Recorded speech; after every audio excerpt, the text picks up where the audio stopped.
Hello everyone, in this video I'll show you how to remove ChatGPT old conversation. So you can do there are two ways. You can do one by one. As you can see, if I want to remove this conversation, I'll just click on this three dot icon and then click on delete chat. And after that, I'll click on delete.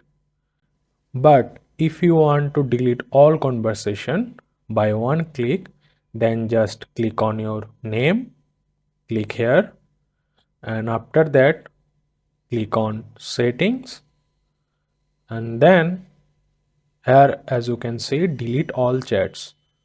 Just click on delete all, and they will ask you for verification. Click on confirm, and then here you go. So thank you so much for watching. Please make sure subscribe my channel and share this video with your friends. Have a great day.